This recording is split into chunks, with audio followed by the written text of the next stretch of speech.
Finance Minister Enoch Godongwana will tomorrow deliver the budget speech in Cape Town, and it's widely expected that the country's energy crisis will be prioritized. However, some key issues will also be included, and that would be education and health, which is something that Matshidiso Lencoasa, budget researcher at Section 24 and steering committee member of the Budget Justice Coalition, is looking forward to hearing. Thank you very much, Matshidiso, for your time this afternoon.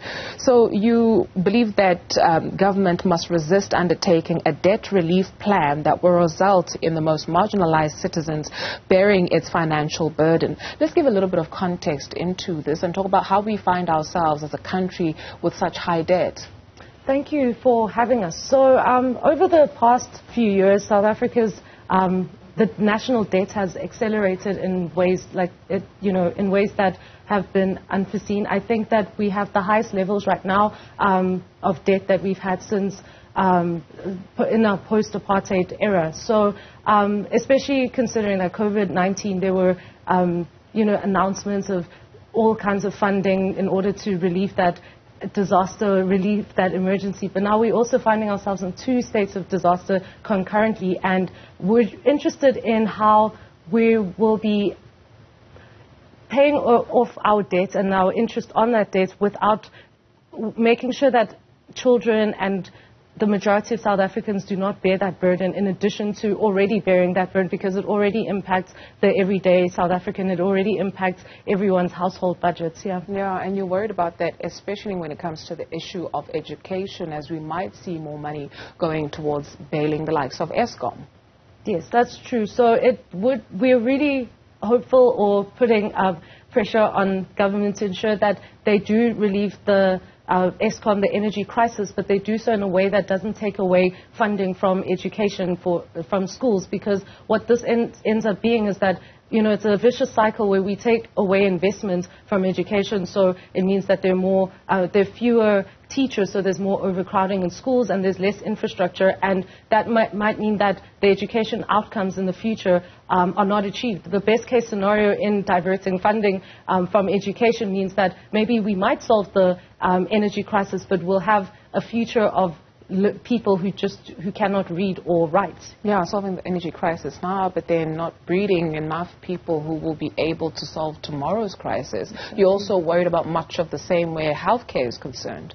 Yes, exactly. And healthcare is quite a special one because our unemployment rates in South Africa are rising, and so what that means is that a lot more people are reliant on the healthcare system, the public healthcare system. Unfortunately, the funding and the investment towards healthcare has not reflected that growing user base. And knowing that that's the case, and knowing that we're only going to have more healthcare usage in the public sector, it only makes sense that the budget would prioritize that, especially with the floods, with all the increasing extreme weather events that require special healthcare, and also coming in from a post-COVID situation where the healthcare crisis was already, the healthcare system was already on its knees.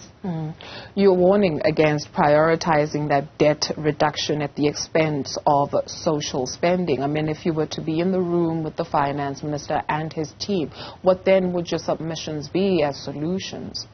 Sure. So we do recognize that they are in quite a difficult position in terms of, there are many tough decisions that they have to be made, especially with this budget. All eyes are on the finance minister this year. However, I would definitely prioritize a human rights approach to spending and to the budget, that if there are going to be cuts that are made, that we need to reflect how we're going to uphold the constitutional right to basic education, the constitutional right to access to healthcare. So just considering that, instead of just making the cuts and figuring it out and leaving it to the schools and leaving it to the students to figure out what they do with the little that they have. Speaking of the little that they have, what about the social relief of distress grant? What are you looking forward to the most? Some sectors of society have suggested that be bumped up a notch. Again, the question being, where will the money come from?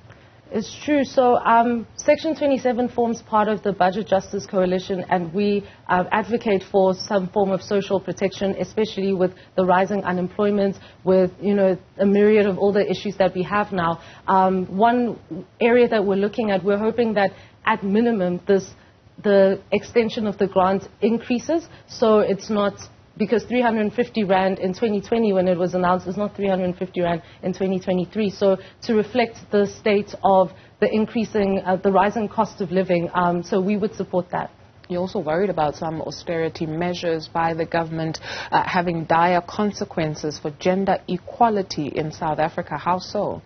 Yes, so while the budget cuts and the cost of living crisis affects all of us in South Africa and globally as well, we found that there is a disproportionate burden that is carried by women. So 75% of women-led households live below the poverty line in this country. And when it comes to economics, one of our big criticisms of the budget process is that it doesn't recognize the gender implications. And so you end up having, disempowered, like we see the national budget as a tool to actually advance gender equality as per the NDP 2030. Unfortunately, with the past few budgets, while National Treasury has acknowledged that they will recognize the disproportionate impact that women bear, it hasn't really reflected in any of the budget statements recently.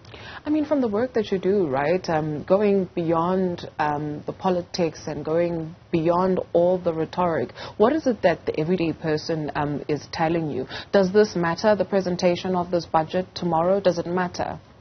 Yeah, so the budget is actually very important, we found, especially with the work that we do, because often we find that the provinces will say, oh, okay, we do want to eradicate pit latrines, or we do want to stop these things, we just don't have the money. We had them a few years ago, and then we don't. And, of course, that's one side of the story. The other story is that there's a lot of corruption, a lot of underspending as well. So we asked the question of, like, the quality of spend. So I think that it is very important that South Africans are plugged in, especially as the majority of South Africans, for instance, use the public healthcare system, 85%. So we want to know that we have a public healthcare system that's on the mend. So, yeah. Absolutely. Thank you very much for availing yourself this afternoon. Matshidiso Lencoasa is a budget researcher at Section 27 and steering committee member of the Budget Justice Coalition.